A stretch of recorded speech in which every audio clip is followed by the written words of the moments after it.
The stars above Earth were silent, far too silent. Captain Vero of the Zarn Dominion stood on the deck of his scout ship, staring at the blue and green world below. His silver skin reflected the faint light from Earth's sun. The planet looked beautiful, lush forests, massive oceans, towering mountains. But the data told a darker story. High gravity, violent storms, hostile animal life, the scientist reported, nervously tapping his screen. "This is classified as a death world," Vero grunted. "And yet, there are intelligent life forms. These humans, yes," the scientist said. "Primitive technology, nuclear age. They use combustion engines and metal weapons. No threat to us," Vero smiled. "Then we take what we need. The resources here are valuable. Capture a few of them for study. Let's see what these humans are made of." The ship lowered silently through the clouds, invisible to human radar. Deep in a forest near a mountain range, they touched down. Tall trees swayed in the wind, and strange calls echoed through the woods. Vero led 5 armed soldiers out into the dense forest. They moved fast, their black armor blending with the shadows. Motion detected 1 kilometer ahead, said, "A soldier."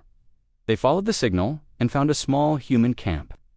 3 people sat near a fire, 2 men and a woman. They were laughing, cooking something over the flames, completely unaware of the danger coming toward them. "Tranquilize and capture," Vero ordered. The soldiers raised their weapons and fired.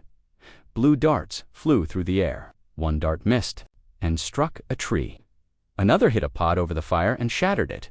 The humans jumped up instantly. "What the hell was that?" shouted one of the men, grabbing a metal rod. "Move in." Vero barked. The Zarn soldiers rushed forward, expecting panic instead. They met fury. The woman picked up a burning log and slammed it into the face of the nearest alien. The flames ignited something on his armor, and he screamed, falling to the ground. The second human tackled another alien and began punching with brutal speed. The third threw a knife straight into a soldier's neck joint, piercing deep. "What is happening?" one soldier cried. "They're not afraid. Fall back," Vero shouted, shocked. But it was too late. One of the humans had already taken a plasma rifle from a fallen alien and figured out how to use it. He fired. The blast hit another soldier and sent him crashing into a tree, his body twitching. "We were supposed to stun them," someone yelled. "We were supposed to win." Another screamed. Vero ran for the ship, 2 survivors behind him. The humans didn't chase. They stood at the edge of the forest, watching, silent calm. One of them waved his hand and waved. As the alien ship lifted off, Vero sat shaking in the command seat. His face was pale, his hands unsteady. "They weren't afraid," he whispered. The scientist stared at him. They fought back like predators. Vero didn't respond. He stared at the Earth growing smaller beneath them. Back in Zarn space, the High Council gathered. They listened as Vero gave his report. "You're saying 5 untrained natives defeated your unit?" "They weren't untrained," Vero said. "They were ready, intelligent, fast, violent. They're a young species," a counselor said. "They still fight each other. They haven't even colonized space." Vero looked at him, his voice cold. "Exactly. They fight each other for survival, and they're still standing. Do you understand what that means?" There was silence in the chamber. Vero placed a small black box on the table. This was left behind. "I want you to hear what the humans said before we escaped." The box played a short audio clip. "If you come back," the human's voice said, calm and chilling, "we won't just fight. We'll hunt you." The council didn't speak. Not right away. Finally, one asked, "So what do you recommend?" Vero stood, his face hard. "Mark Earth, not as a target, as a warning. But we can't let one planet defy us." Another shouted "Vu." Ro stared at him, then said quietly, "They are not what they seem." Months passed. The Dominion sent other scout teams to other systems. Earth remained untouched, but rumors spread. Some said the humans had begun watching the stars more closely. Others said they were building new weapons, faster than expected. And then something strange happened. A Zarn outpost in Sector 4 sent a distress call. It lasted only 2 seconds. Then silence. A patrol ship found the outpost abandoned, weapons destroyed, and strange markings left behind. One word burned into the wall. "Remember, Panic grew. The council called another meeting. They warned us, Viro said, and we didn't listen. But Earth is still limited to its planet, someone argued. They can't leave their world. Viro looked out at the stars, his voice cold again. They won't stay there forever. On Earth, inside a mountain base, the same 3 humans from the forest stood before a screen. Behind them, others trained in silence, running drills, loading weapons, building strange machines. A 4th person entered, a general. Her voice was strong. The ship you captured, she said, our scientists have reversed the engine core. We're going to space. The woman from the forest smiled. Good. Let them feel what fear really is. The man beside her added, they thought we were animals. Let's prove we're hunters. The general nodded. The stars opened their doors, she said. Now we walk through. And deep in the command center, a message began broadcasting. Into the stars, to all who listen. You came here to conquer, came here to take, you left a warning. But we're not the ones who should be afraid. You are. The Zarn Dominion did not believe Captain Viro's report.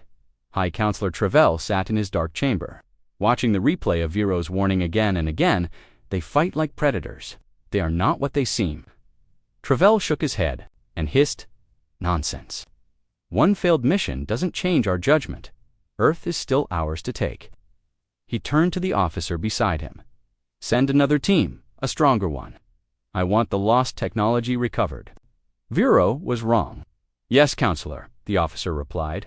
Shall I prepare an extermination squad? Travell raised a hand. No, just retrieval. We're not at war with Earth, not yet. The retrieval ship Claw of Mercy dropped from hyperspace 2 weeks later. It was smaller than a warship, but heavily armed.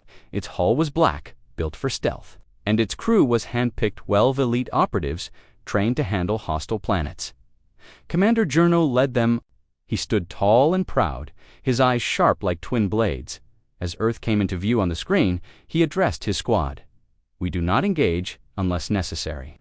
We land, find the crashed scout site, retrieve the data core and weapons, and leave, fast and clean. One of the soldiers, Crick, clicked his tongue. And if the locals show up, Jurno smiled. Then we teach them who owns the stars. They entered the atmosphere unnoticed and landed deep in a frozen mountain range where the first mission's signal had been lost. The area was quiet. No signs of human cities. Just snow, rocks, and wind. Perfect, said Jurno, scanned for the wreckage. The team spread out, equipment humming and scanning the area. Within an hour, they found the broken pieces of the original scout ship. Parts had been stripped. Others were frozen under layers of ice. See, Jurno said. Simple, primitive scavengers took what they could and left. No threat here, but the soldier beside him frowned. Commander, these cuts in the metal, they're clean, not primitive. Jurno bent down and ran his finger along the edges of the broken hull. No, that's impossible. Crick whispered, Sir, tracks, human boots, and not old. The team froze. How recent? Jurno asked. The answer came from their scout drone, flying overhead. Commander, we have movement. Northwest ridge. 6 heat signatures. Human smiled. Perfect. Let's meet the locals. From the ridge, 6 humans looked down through thermal binoculars. Their leader, Sergeant Kayla Hart, wore white snow camo, her brown eyes sharp and focused. There at the crash site, she said, 12 of them, heavy armor, advanced gear. The man beside her, Mason, checked his rifle. So they sent more after what we left behind. We figured they would, Kayla said. This time they don't leave. She turned to the others. Positions, traps, silent takedown. We do this clean. They melted into the snow like ghosts. Down below, the retrieval team moved toward the second half of the wreck. Crick and 2 others scanned ahead, while the rest stayed behind to secure the area. Then something clicked. Literally, a small, sharp click beneath Crick's foot. He looked down and, his eyes widened. Mine. Before the rest could react, gunshots rang from the trees, not wild or random, focused. Precise. One alien fell with a shot through his visor. Another turned only to be pulled by a wire trap and slammed against a rock. Jurno roared. Circle. Return fire. The Zarn soldiers regrouped, but the humans didn't come closer. They kept to the shadows, firing from cover, never showing more than a glimpse. These aren't normal primitives. Someone shouted. They're trained. Jurno scanned the trees, then pointed. There. Move in. But as 3 aliens charged the position, they found nothing, just decoys. Hanging in the trees were human jackets, shaped like bodies. A trick, and behind them Kayla's team was waiting. The humans attacked with quiet rage. Knives, bullets, traps, even their fists, fast and brutal. When the snow settled, only 3 Zarn soldiers remained. 2 were wounded. One was Jurno. His rifle was gone, and standing over him was Kayla Hart. Her breath fogged the air. Her eyes were cold. "You came again," she said. "You shouldn't have," Jurno coughed. You're not supposed to be like this." Kayla leaned in. "We learned from your last visit. We're fast learners." Jurno's voice cracked. "Why are you like this? This is a death world. Why are your people so violent?" Kayla smiled. "Bitterly, because our world made us this way. You thought we were weak because we still fight each other. But we fight because we have to. And when the time comes, we fight together." Jurno reached for his communicator. She kicked it away. "You don't leave this time," she said. "You send no warning." He looked at her, eyes wide. You'll start a war." "We didn't start anything," she replied. "Did? We're just answering." He stared at her, shaking. "The galaxy will hear of this. They'll come for you." Kayla took a breath and said one final line. "We're counting on it." Then the screen on her wrist blinked a signal. Extraction. "In 2 minutes," she said to her team. Mason appeared beside her. "What do we do with the bodies?" She glanced at the wreckage, then back at the Zarn corpses in the snow. "Leave them," she said. "Let them serve as a message." The humans vanished into the storm. Back in Zarn space, the Claw of Mercy was officially declared lost. No survivors. No signal. No trace. The High Council was furious. Some called for war. Others demanded silence. But Travell sat quietly, thinking. 2 teams gone. And not just gone defeated. "This is not possible," he whispered to himself. He turned to an aide. "Prepare a fleet. We're going to Earth." The aide hesitated. "War, Counselor." "No," Travell said. "Domination." But in his heart, for the first time, he felt fear. And across the galaxy, in dark rooms and quiet stations, other species had begun to whisper about Earth. They spoke in hushed tones. "There's still just one planet." Someone would say, "But what kind of planet turns its people?" Into that, another would reply, and the answer came from an old trader who had once escaped Earth's gravity. "A death world," he said, "and they are its children." The alien ship drifted in space damaged, burning, and barely holding together inside. One Zarn soldier remained alive. His name was Trellin, and he was covered in blood. Both his and his team's. His right arm was shattered, his breathing was weak, and his armor was cracked open. But somehow, he had escaped Earth's deadly trap. He had seen the others ambushed, hunted, and eliminated by the humans. He had crawled through fire, snow, and broken glass to reach the escape pod. His memory was broken, but one thing stayed clear: they were not supposed to win. Yet they did. And now, drifting toward Zarn space, all he could do was send one message. "This is Trellin, Claw of Mercy retrieval team. All others dead. Humans, not prey. They are predators." Then he passed out in the Zarn capital, inside the Grand Palace of the High Council. The room was quiet as the message played. Counselor Treville watched. The recording carefully. Trellin's face was pale and bloodied. His voice cracked. His eyes were wide with terror. One counselor leaned forward. "This is the 3rd team lost. The humans killed them all again." Another hissed, "We should crush Earth, destroy the planet completely." But Treville raised his hand. "No," he said calmly. "Not yet. If we attack blindly, we show fear. We must understand them first. We need answers." He turned to a tall female officer in dark robes. "Commander Zara. I want that survivor brought here, alive." She nodded. "Yes, Counselor." Trellin woke up in a cold medical chamber. Tubes in his arms, machines beeping. He tried to move, but pain shot through his chest. Then the door opened.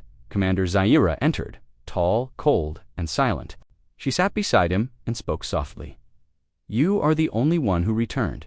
Tell us what happened down there." Trellin's voice shook. "They hunted us. They didn't run. They fought with strategy, anger, joy. Zaira frowned. Joy, Trelon nodded. They enjoy the fight, not just survive it. It's in their blood. Their world made them this way. Zaira leaned closer. Tell me exactly what you saw. Trelon stared at her, his voice barely a whisper. I saw one woman take down 3 of us by herself. She didn't speak, just moved like she'd done it 1,000 times. Zaira didn't blink. What else? They used traps, he continued. They hacked our tech, turned it against. US they learn faster than we do. Primitive minds don't evolve like that, she said. They're not primitive, Trelon said, shaking. That's the mistake. We thought they were less. They're more. He looked at her with fear in his eyes. They're already planning for war, and when they come, they won't ask questions. They'll make the stars burn. Zaire returned to the High Council that night. Travell sat alone in the dark, listening to the storm outside the window. The skies of Zarn rumbled like distant thunder. Zaire entered without speaking. She placed a data chip on the table. That's his full statement, she said. And it's worse than we thought. Travell played the file. Travell's voice echoed in the chamber. We are not dealing with barbarians. We are dealing with monsters born from a planet that kills its own. We are not their masters. We are their next meal. Travell sat quietly. Then he asked, can they leave their world? Zaira nodded slowly. Soon they've already reverse-engineered part of our warp core. They will reach space in months, maybe less. Travell stood and walked to the window. He looked out at the city below, glowing with alien lights, unaware of the storm building in the galaxy. We tried to conquer them, he said, and we failed. Zaya spoke carefully. What will you do now? Travell's eyes narrowed. We changed the plan.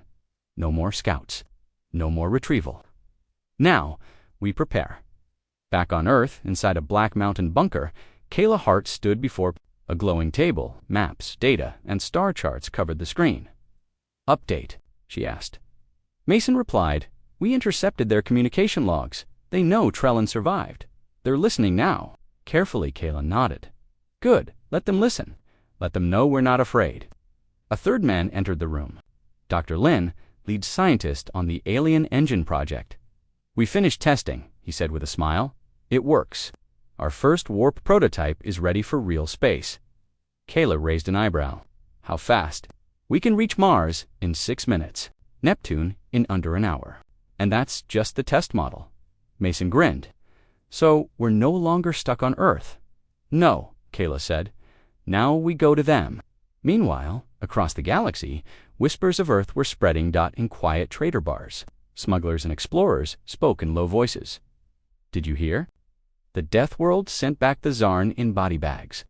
I heard they killed 12 soldiers with knives and fire. No, they used their own tech against them. Smart little monsters. I heard they made one Zarn go mad with fear, said they.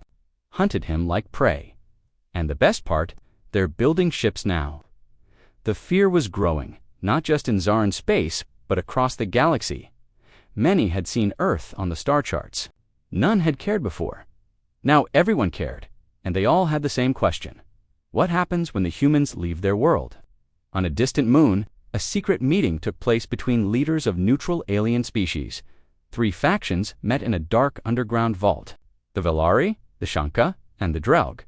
They argued quietly, worriedly. The Zarn poked a monster, one hissed. They poked a Deathworld, another replied, there's a difference. If these humans get into space, said the third, they'll come with fire and hate, not peace. We should destroy Earth before they launch, the first suggested, but the Drelg leader shook his head. No, you don't understand. If we strike now, we unite them. If we leave them be, we may still survive. They're just one species. The others protested. The Drelg replied, yes, but they're the only species born from fire, war, and extinction. And still smiling, the chamber went silent. Then the final vote was cast. Stay hidden. Watch. Prepare, because Earth was coming, and this time the galaxy feared what followed. The stars above Earth burned with light. But something new appeared, shadows moving across them. 50 Zarn warships entered orbit around the planet, each one loaded with weapons, soldiers, and machines built for planetary invasion. Inside the flagship Blade of Empire, Counselor Trevel, stood at the command window watching Earth grow larger. He no longer saw a weak world. He saw a threat. Beside him, Commander Zaira folded her arms. "Are you certain this is wise?" she asked Trevel. Didn't answer at first. His eyes were locked on the blue planet. "They killed our teams," he said. "They stole our technology. If we wait any longer, they will grow stronger." Zaira's voice was calm but serious. "Then, we should be prepared to face monsters, not men." Trevel nodded. "That's why we brought an army." On Earth, alarms echoed through hidden bases. Kayla Hart stood on the main deck of Earth Command, deep inside a mountain fortress. A giant screen displayed dozens of alien ships entering Earth's orbit. "They're here," Mason said, eyes wide. 50 warships. Dr. Lin tapped on the console. "Energy signatures, confirm it. Full invasion force. This is not a scare tactic." Kayla didn't blink. "They want a war. Let's give them one." She turned to her team. "Activate defense grids. Call the strike teams. Begin Phase 1. Sky satellites began tracking targets. This wasn't a surprise. Earth had been preparing for this day. The Zarn didn't attack cities first. They landed small dropships in what they thought were safe zones, forests, plains. Their plan was to secure territory, learn enemy movements, and strike hard later. It was a mistake in a snowy forest in Siberia. When one of the first dropships landed, Zarn soldiers stepped out, scanning for human life. They laughed at the silence. "No resistance," one said. "Primitive animals," another replied. "They hide and wait for death." Then the ground exploded. Mines ripped through the first row of soldiers. Hidden drones rose from trees and fired energy pulses. Flames roared as oil traps ignited from the fog. Humans came. Fast, silent, ruthless. Kayla led the first. She shouted, "Cut their line!" Mason charged with 2 others, tossing a pulse grenade. It exploded mid-air, disabling Zarn weapons. The aliens scrambled to regroup. "This is not a surprise attack," one shouted. "They were waiting. They knew we were coming." And they were right. Across the planet, battles erupted in South America. Jungle warfare crippled 2 more drop teams in the Sahara Desert. Human snipers picked off Zarn soldiers from over a kilometer away. In the oceans, stealth submarines destroyed alien landing ships before they reached the shore. For every 1 human that fell, 10 Zarn died. They weren't fighting angles, they were fighting soldiers. And worse, these soldiers enjoyed the fight. Inside the Blade of Empire, Counselor shouted in anger. "Status report. Why aren't we advancing?" His officer looked nervous. "We've lost contact with 17 ground teams. 8 ships have taken heavy damage from planetary defense weapons. Waiting for us?" Commander Zaira turned to him. "We underestimated them again." Trevel slammed his hand on the console. "I want a full orbital strike. Erase their forests, burn their defenses." Zaria hesitated. "And the cities?" Trevel looked at the screen. "Not yet. I still want to talk to them." On Earth, as explosions lit the sky, a message came through. The Zarn were sending a direct transmission. Kayla watched it appear on her screen. Trevel's face filled the monitor, cold and proud. "Humans," he said, "you have taken lives that were not yours to take. You have defied an empire older than your species." "Eyes dot," she tapped a button to reply. Her face appeared on Trevel's ship. "You sent soldiers to our home. You brought war to our skies. And now you speak of mercy." Trevel's voice rose. "You have no idea what power we command." Kayla leaned closer. "And you have no idea what fear feels like, but you will." Then she cut the signal. In space, human hackers attacked the Zarn systems. Crashing it into the ocean, another fired its own weapons by accident. Hitting a nearby ally, Trevel turned to Zaira. "What are they doing?" "They're inside our systems," she said. Trevel shouted, "We're fighting animals with computers." "How?" Zaira answered flatly. "Because they studied us, learned from us, and now they're using our own weapons against us." Meanwhile, deep in the Pacific Ocean, a massive human machine rose from the waves. It was Earth's first true space weapon, Titan I, a ship built from Zarn parts and Earth's steel. Powered by the stolen warp core, it looked nothing like Zarn. Ship's rough, brutal, and beautiful in its own deadly way. Its railguns lit up, targeting the ships above from orbit. Zarn ships tried to fire first. Titan I moved faster. Boom! One enemy ship exploded in fire and light, then another, then a third. Trevel watched in horror. They built that in months. Zara nodded slowly. They don't waste time, or fear. Trevel's voice dropped to a whisper. What have we done? The battle lasted 7 hours by the end. 23 Zarn ships were destroyed. 15 more were damaged beyond repair. The rest fled back to space, back to safety, back to the part of the galaxy. Humans stood among the ruins of victory. Kayla and Mason looked up at the stars. They're running, Mason said. Kayla replied, not for long. Dr. Lin joined them. Titan 1 held up perfectly. Soon we'll have 5. Mason grinned, and then we visit them. Kayla didn't smile. She just stared at the night sky and said, they came to teach us fear, but we already knew fear. We grew in it, lived in it, conquered it. She turned to her team. Now it's their turn. The wind blew across the mountain. The stars above Earth were quiet again, but not in peace. The XRN had fled. Their ships had burned in the sky, torn apart by human weapons and tactics. Across the galaxy, the message was clear. Earth had survived. Now it was humanity's turn. To move deep beneath the Rocky Mountains, in a hidden command center, Kayla Hart stood before a massive wall of screens. Footage showed the remains of the Zarn fleet drifting in orbit. Satellite feeds displayed human cities rebuilding. But more importantly, there were images of something new. Human ships, real warships. Titan 1 had been only the beginning. Dr. Lin tapped on a console beside her. We finished construction on Titan 2 and Titan 3. Both are equipped with upgraded plasma shields and anti-gravity drives. How soon can they launch? Kayla asked. 3 days. She turned to Mason. And our pilots? Trained, ready, angry. Kayla nodded slowly. Then we take the fight to them. In orbit, Earth's new fleet floated silently, dark against the stars. Titan-class warships weren't smooth like alien vessels. They were rough, made of salvaged metal, human steel, and adapted Zarn tech. They looked like spaceborne beasts ugly, massive, and built for only one purpose: war. Kayla stepped onto the bridge of Titan 1. She asked that the captain, a scar-faced man named Alvarez, nodded. All systems online were ready to leave Earth orbit. Mason's voice crackled through the coms from Titan 2. Let's go knock on their door. Dr. Lin, now aboard Titan 3, added. Make sure they hear us coming. Kayla gave the order. Begin launch sequence. The engines lit up like fire. 3 ships vanished into warp space humanity's first strike fleet. Destination Zarn Border Outpost 17.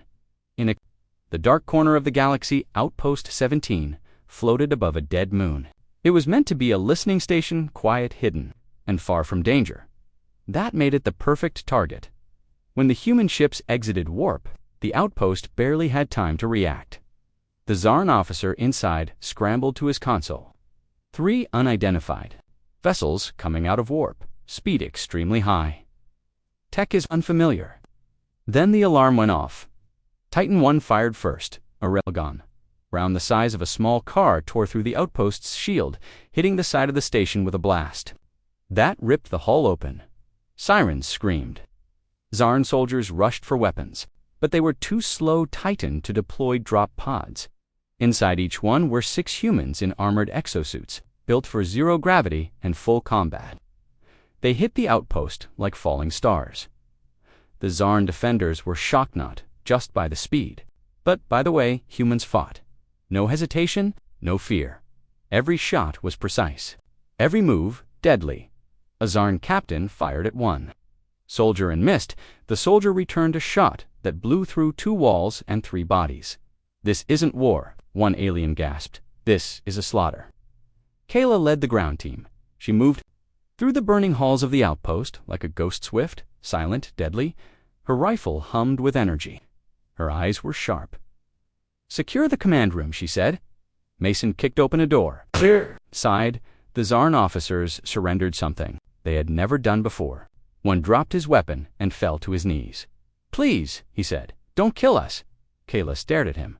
You came to our planet. You killed our people. And now you beg for mercy. The aliens shook, we were told. You were weak. She stepped closer. Then your leaders lied. Outside, Titan 3 fired its final shot. The outpost's power core exploded, but the human fleet had already left, leaving behind a smoking ruin and a message for the Zarn Dominion. You are not safe anymore. Back on the Zarn homeworld, Counselor Travell stood in stunned silence. The footage was real. The outpost had been destroyed in less than 30 minutes. The humans didn't just fight, they dominated. He looked at Commander Zara, who had watched the same recordings. 3 ships, he said. Just 3, Zara spoke coldly. And they did what your entire invasion fleet could not. Travel clenched his fists. This can't be. They are only one species. Zaira turned away. They are enough. News spread fast. The outpost attack was impossible to hide. Across the galaxy, thousands of species watched the footage with growing fear. Human soldiers, armored like beasts, their ships powered by salvaged alien engines. Their tactics brutal and perfect, even in the darkest corners of space. Smugglers and pirates spoke in low voices. Did you hear? The humans went on the attack. They didn't just defend Earth, they're coming for revenge. Did you see what they did to Outpost 17? Burned it like paper. One Drogue warlord muttered, they are not fighting for peace, they are fighting to win. Another replied, no, they are fighting because now they want us to fear. And it was working in a secret rebel station near the edge of Zarn space. 2 alien races met in hiding. One was from the Valari Syndicate, the other from the Jarnit clans. Both had suffered under the Zarn for centuries. We've watched humans rise from nothing, one said. They fight with fire in their hearts. They destroy without mercy, the other whispered, and they learn faster than we've ever seen. Perhaps it's time, said the first, time to choose sides. They sent a message to Earth, a simple offer. We are ready to help. And with that, Earth gained its first allies. In the command room beneath the Rockies, Kayla read the message and smiled for the first time in weeks. Mason stood beside her. Others are watching. Choosing the Zarn are losing control. Dr. Lin walked in, holding a data chip. We cracked another piece of their tech. This will triple our warp speed. We'll be able to hit targets deeper inside their territory. Kayla nodded slowly. Then, let's begin Phase 2. What's Phase 2? Mason asked. She turned. To face him, we take back what they stole, and we show the galaxy what humans become when they're pushed too far. In the cold black of space, human ships flew in silence. But every system they passed, every eye that saw them, whispered one thing. The Deathworld is rising, and this time, it's not just fighting back, it's taking the galaxy by storm. Far from Earth, in the quiet dark of space, the galaxy watched in fear. The humans were no longer hiding. They had attacked the Zarn, destroyed Outpost 17, killed commanders, left messages in fire and wreckage, and now they were building something bigger. Inside the Earth Alliance command base, deep beneath Antarctica, Kayla Hart studied new reports flashing across the screen. 3 more systems down, Mason said, stepping beside her. Zon forces abandoned them without a fight. They're pulling back, Kayla muttered, trying to protect their core worlds. Dr. Lin entered with urgency in his step. We intercepted a transmission. Secret location, neutral ground, names, Kayla asked. The Valari Syndicate and the Jarnit clan's Mason raised an eyebrow. Aren't they enemies of each other? Were, Lin replied. But fear does strange things. Kayla stared at the galaxy map. Set the course, she said. Let's meet our new friends. The human warship Titan IV dropped out of warp near an empty star system, a place with no planets, no trade, no life, just dust and silence. But something waited there. 2 alien ships hovered in place. One was sleek and black Valari. The other was spiked and rusted, JARNET. As Titan IV approached, shields raised, and weapons stayed on standby. Kayla stood on the bridge, watching the ships through the viewport. Any signs of betrayal? Mason asked quietly. None yet, Kayla replied, but stay sharp. A blinking signal appeared d'invitation to board. In a neutral chamber aboard the Valari ship, the 3 parties met. The Valari were tall, blue-skinned beings with glowing eyes. Their leader, Zelarin, wore a silver cloak and carried no weapon. The Jarnit were shorter, armored in spiked bone-like gear. Their leader, Threx, looked like a predator, but his eyes were calm. Kayla entered alone. Unarmed, wearing a black Earth command jacket, Zelarin spoke first. You fought the Zarn. And one, Kayla nodded. We did what we had to. Threx leaned forward. So did we. But we failed. Zellerin gestured to a star map. They took our systems, our people, our future. And now you want help, Kayla said. Corrected, we want to help you. Because we believe you can finish what we never could. Threx added, you don't fear them, you hurt them. That makes you different. Kayla studied their faces. And what do you want in return? Zellerin replied simply, a place when the war ends. A future. Kayla extended her hand. Then, let's build it together. They shook hands, and just like that, Earth had its first interstellar alliance. 2 weeks later, Earth launched its biggest mission yet, Operation Ghostfire.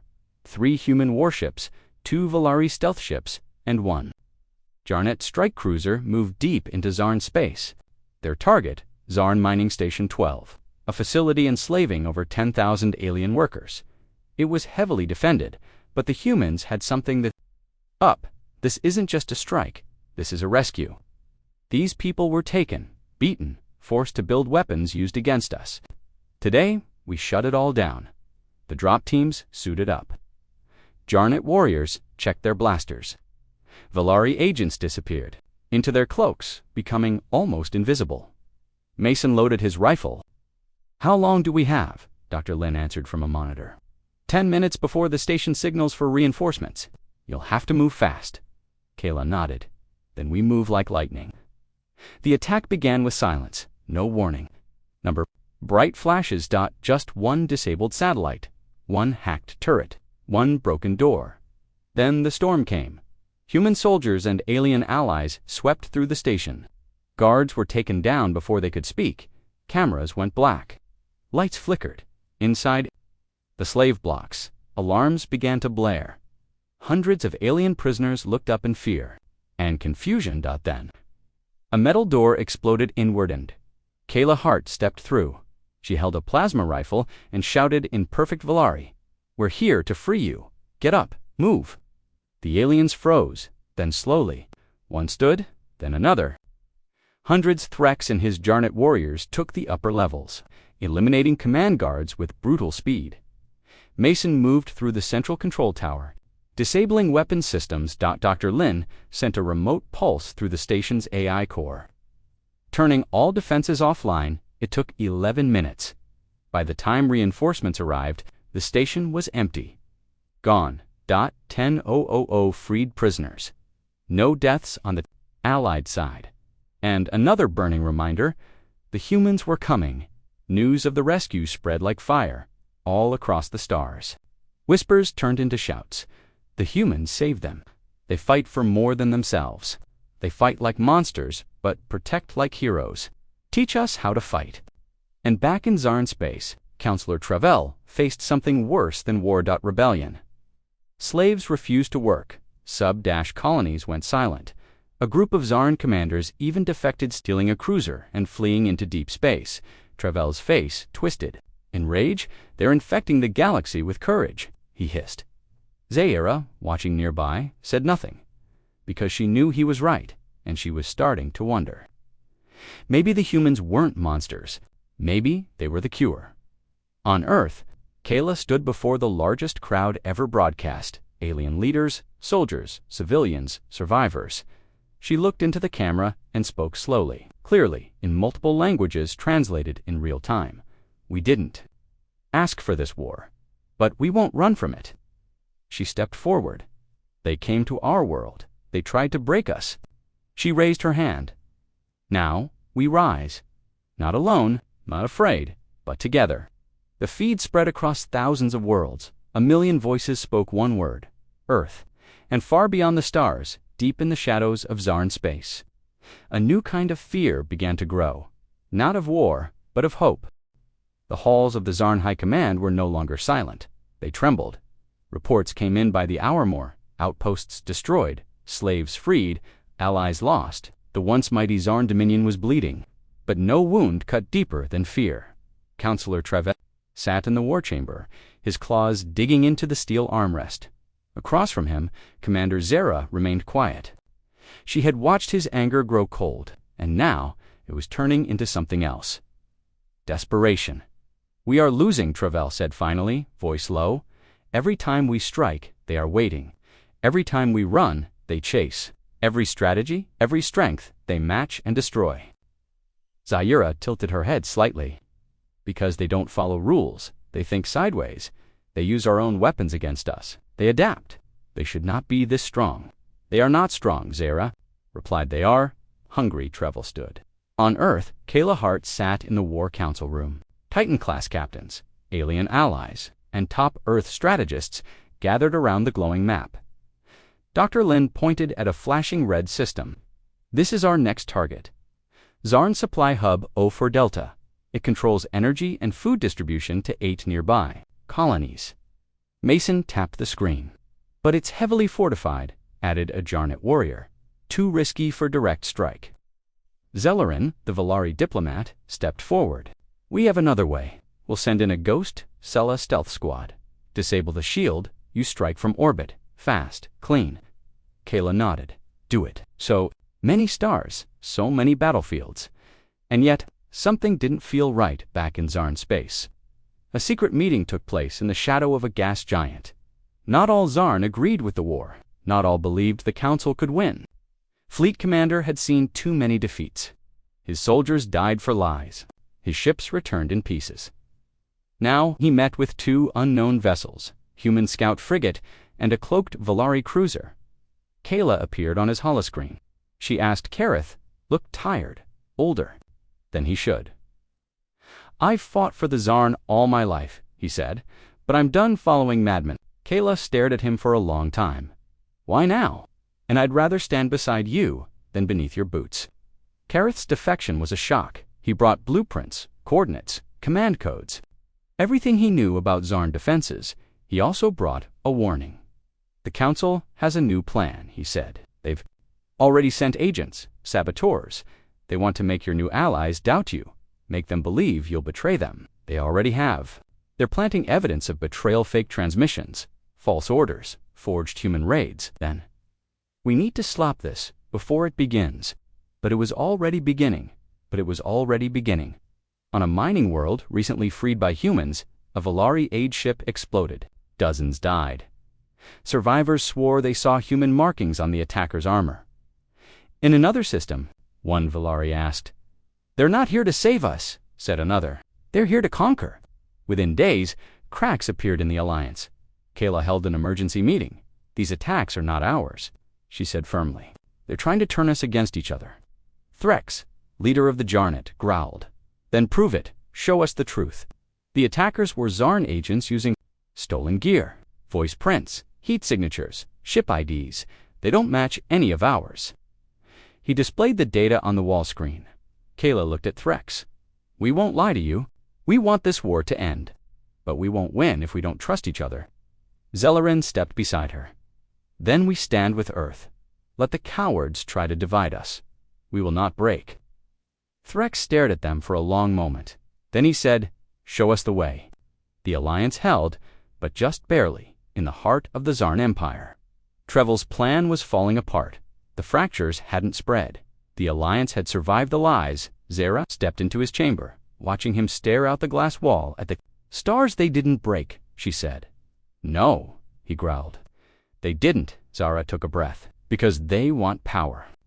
Zaira shook her head. "No, because they want freedom. Not just for themselves, but for others. And that makes them dangerous in a way we never prepared for." Treville's voice turned cold. "Then we burn every world they touch." Back at Earth, Command Kayla stood on the balcony overlooking Titan-class construction bays. Dozens of ships were being built, not just human mixed. Jarnet assault ships, Valari scouts, Earth-built war engines. Mason joined her.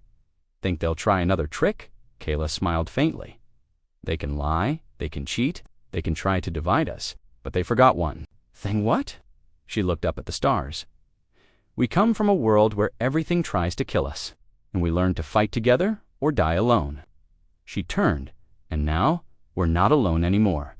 The stars above the Zarn home systems had never seen war. For thousands of years, the inner worlds of the Zarn Dominion stood untouched, rich, beautiful, and protected by massive defense rings. No enemy had ever made it past their outer borders, until now. Inside Titan I's command deck, Kayla Hart stood before the navigation screen. It showed the path forward through the Black Halo, a fortified region filled with drones, warp mines, and patrol fleets. Dr. Lin leaned over the table.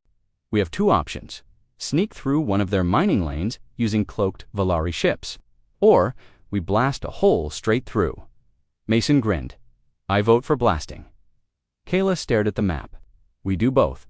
Cloak a squad to get in. When they strike from the inside, we punch through from the front. Threx, the Jarnet war leader, nodded. They won't expect humans to be subtle, Zellerin added, and they'll never expect aliens to strike with them. The Alliance was ready. The inner worlds would burn in the center of the Black Halo. Inside a floating fortress called Vorex Station, Zarn admirals gathered in panic. General Kareth's betrayal had shocked the entire military. Now the human fleet was far closer than anyone believed possible. They've crossed the border, one admiral shouted. That's impossible. They're not alone, another hissed. The Jarnet and Valari are fighting with them. A cold voice silenced them. Commander Zara entered the room. Her expression was calm, focused, dangerous. You speak of the humans as if they are animals breaking into your palace, she said, but you forget we opened the door. Trevel glared at her. You speak like you admire them. Zara didn't flinch. No, but I respect them. Something you still refuse to do. Trevel turned to the hologram of the Black Halo defenses. They won't get past this. Zaira stared at the same screen and said quietly, they already have. In the dead of night, 3 Valari stealth ships appeared behind enemy lines.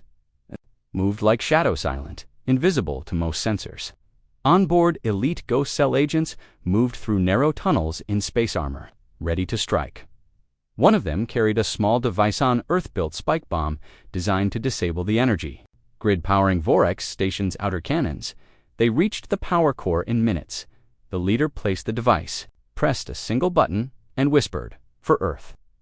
A soft beep, a flash of blue dot, and then darkness. Across the halo, hundreds of turrets went silent. The station's shields flickered.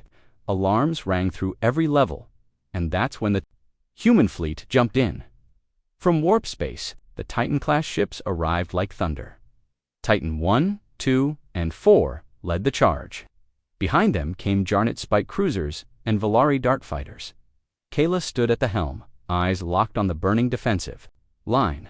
Fire at will, she said, and the sky lit up. Massive plasma rounds ripped through the disabled station. Railguns tore through Zarn patrol ships. Explosions filled the black void like stars being born in reverse. Mason barked into comms. Keep tight formation. Valari ships, flank left. Threx shouted from his cruiser. Crush them. Make them see fear.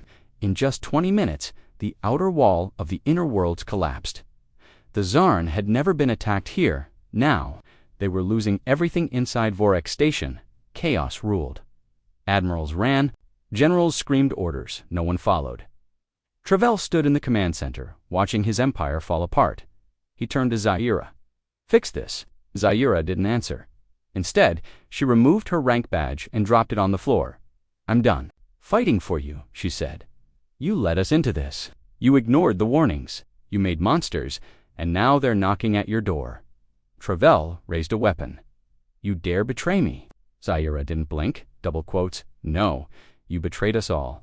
Then she vanished in a burst of light, teleporting onto a cloaked ship just outside the station. Back on Titan 1, Kayla received a transmission. The face that appeared on screen shocked everyone. Zed-Rai Ra. Mason frowned. Is this a trick? But Zaira held up her hands. I come alone. No weapons, no lies. Kayla stepped forward. Why are you here? Zaro's voice was steady. To offer surrender, not of myself, but of information.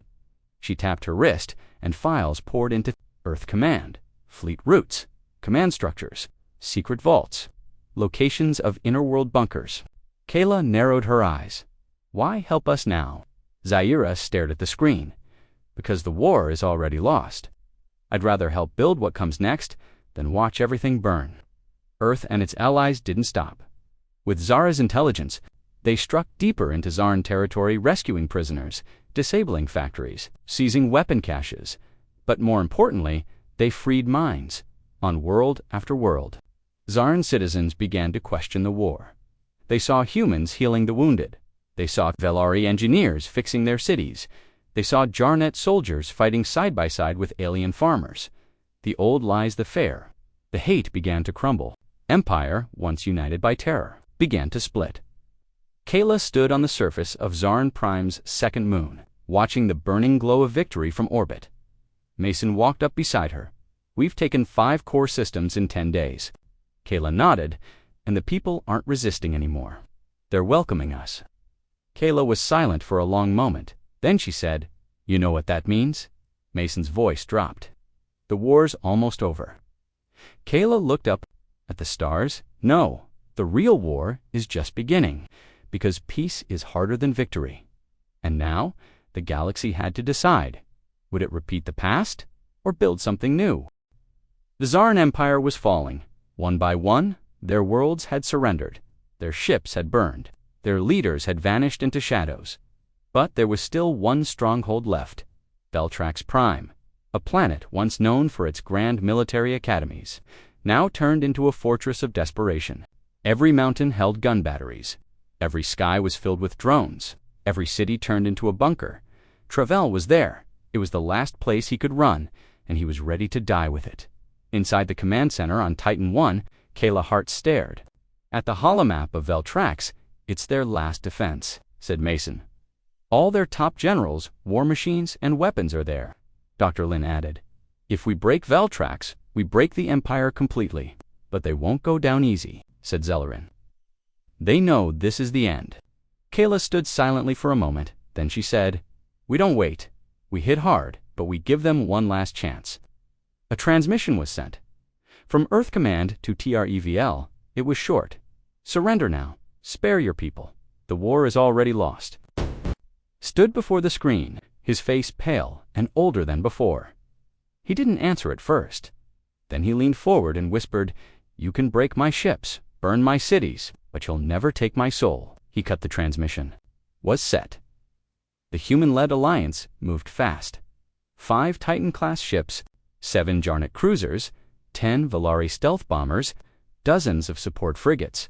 Together, they formed the most powerful fleet ever built by Earth as they entered Veltrax orbit. They saw the sky come alive, hundreds of missiles launched, plasma turrets locked on, anti-ship mines floated toward them. Kayla didn't flinch. Shield up. Begin evasive pattern Eco 7. Return fire. The sky turned into a storm. Titan 1 took the lead, absorbing missile blasts with its forward shields. Titan 2 cut through the clouds, launching a focused EMP strike that knocked out a whole defense grid. Velari bombers slipped past enemy radar and planted charges along key towers. And from the ground, a surprise came. The people of Veltrax rebelled. Civilian Zarn citizens who had once followed Trevel now stood up against him. They overran storage bunkers, opened gates, smashed surveillance systems. Inside the main command bunker, Trevel watched the chaos unfold. His own world was turning against him. "You betray me," he screamed. One of his officers turned slowly and said, "No, we've just stopped following a ghost." Trevel raised his weapon and shot him outside. The battle reached its peak. JARNET warriors dropped from low orbit, smashing through the eastern wall of the capital fortress. Mason led a ground unit straight into the heart of the city. "Keep low, watch for snipers." Explosions rocked the skyline. Then the signal came through Kayla's headset. "Veltrax defense grid is down. Enemy central command located." She turned to her crew. "Let's end this." Trevel stood alone in the last chamber of the control center. The room shook from orbital blasts. Sparks flew from the ceiling. Smoke filled the air. Then the door opened. Kayla stepped through. Behind her, Mason, Threx, and Zellerin. Trevel raised a blade-like weapon. "You want to kill me? Then do it." Kayla raised her rifle but didn't fire. "I didn't come to kill you," she said. "I came to finish this war," Trevel sneered. "You think you won? You'll never hold this galaxy. You'll turn on each other, just like we did." Kayla stepped forward. "We might, or we might not, but we've given others a chance. A voice. A future Trevel's hand shook. "You don't understand. We were gods." Kayla whispered, "No, you were just afraid." She lowered her weapon. "Stand down. End this with what little honor you have left." There was a long silence. Then Trevel dropped his weapon. For the first time in his life, he surrendered. The news spread faster than light. "Veltrax has fallen. Trevel is captured. The war is over. From distant planets to forgotten stations, across deserts and frozen moons." The word echoed, "The Zarn are finished." And with that, peace began to breathe again. But the galaxy still watched one world, Earth. Earth book inside the rebuilt Earth Alliance Hall. Leaders gathered human Valari, Jarnet, and more. They stood not as enemies, but as survivors of a war that changed everything. Kayla stood at the center. "We did not fight this war to conquer," she said. "We fought because we were attacked, because we were tested." She looked around. "But now, we face a harder test. Can we build something better?" The hall fell quiet. Then Threk spoke. "The Jarnet fought for blood. Now, we fight for peace." Stepped forward. "The Valari seek no throne. We seek balance," Dr. Lin added, "and Earth seeks understanding, because this galaxy is no longer theirs. Or ours, but everyone's." One by one, they signed the peace accord. A new galactic alliance was born. Not from power, not from fear, but from choice. Back on Veltrax, Trevel sat in a quiet cell, his empire gone, his name a whisper. Zaira visited him once. He didn't look at her. She simply said, "You should have listened." He stared at the floor, then asked, "What are they calling it?" "The human's victory." Zaira gave a small, tired smile. "No, they're not calling it a victory, they're calling it a beginning." Peace had returned to the stars. The Zarn Dominion was no more. Their banners were pulled down, their fleets destroyed, their cities rebuilt, not by conquerors, but by former enemies standing together. But victory always leaves behind a question. Comes next. On Earth, the skies were blue again. Kayla Hart stood outside Earth Alliance headquarters, looking over a vast green field where alien children played beside humans. No guards, no fences, just life.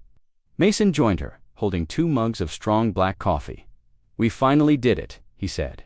Kayla nodded slowly. "We ended the war." He sipped his drink. "Feels weird, doesn't it?" She smiled faintly. "Yeah, like something's missing." He looked at her. "You think they'll come back? Another empire? Another enemy?" Kayla shrugged. "Maybe, but we'll be ready. We're not who we were anymore." She turned and walked inside. The world had changed, and so had they, in orbit. Above Mars, the new capital of the Galactic Free Alliance, floated Dunity Station, made from Earth's steel, Valari crystal, and Jarnet hull plating. It stood as a symbol of something never seen before in the galaxy, a home for all on inside. Representatives from hundreds of planets met in a great circular hall. One by one, they stood and spoke. "We proposed trade routes across former Zarn space. We offer energy technology to any planet that needs it. We request aid rebuilding our oceans. No shouting, no threats, no fear, just plans, hope, peace." And Earth sat in the center not as a ruler, but as a voice at the edge of known space. Dr. Lin explored the remains of a ruined Zarn science vault. He brushed away dust, revealing something strange. Ancient black monolith marked with writing older than the Zarn Empire itself. He turned. On his scanner, it flashed in red. Unknown language, unknown power source, possible pre-galactic origin. Lin frowned. Then the monolith glowed. He stepped back, his wrist buzzed. "Kayla, it's Lin. I think I found something. Something big." She answered calmly. "What kind of big?" He stared at the light pulsing from the stone, kind that doesn't belong in our time.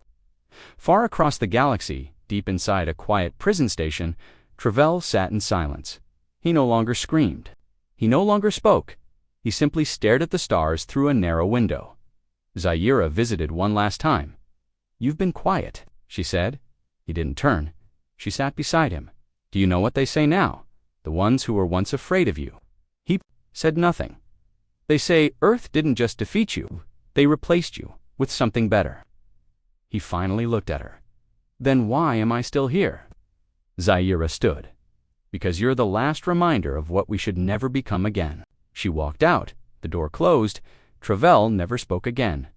In the academy on Earth, a young cadet half Alari, half human raised her hand during a lesson on the war. Did we win because we were stronger? She asked. The old general teaching. The class paused. No, he said. We won because we didn't stop. Not when we were outnumbered, not when we were afraid, not even when we were alone. Another cadet asked, will there be another war? The general looked out the window. But now the galaxy knows something it can't forget. He turned back to them, that humans don't run. Kayla visited the ruins of New York City, now rebuilt with Zarnstone and earth glass. There, a small statue had been raised. It showed a human soldier standing with a Jarnet warrior and a Valari scientist, all holding up a broken Zarn banner. Beneath it, simple words, we fought for the living, we forgave the fallen, we built for tomorrow. Mason met her there. We're sending ships beyond the border next week, he said. Real deep space scouts. New systems, she nodded. Looking for more enemies, she asked. He smiled. No, looking for more friends. She didn't say anything for a long moment. Then she whispered, let's hope they're ready for us. Back. In the deep lab, Dr. Lin stood before the glowing monolith. It had begun pulsing faster, sending signals. Not in Zarn code, not in any known galactic language, but in something close, something human. Lin's eyes went wide. He activated a secure line. Kaler, you need to see this. What is it? She asked. I don't know, he said. But it's responding to our voice patterns, like it's been waiting for us. A long pause, then she said, waiting or calling? The monolith pulsed once more, and this time it whispered something in English. One word, run. On. The edge of the galaxy. Something woke, something older than the Zarn, something that had watched from the darkness beyond. Mapped space, it had not moved for thousands of years. But now, it stirred because Earth had shouted too loud, and something had heard. But back on Earth, life went on, families grew. Cities rose, species mingled, music played, and every year on the date of the Zarn surrender, children lit lanterns and told stories, not of war, but of the day the galaxy changed, not because of one planet, but because one planet said, enough, and meant it. End of story.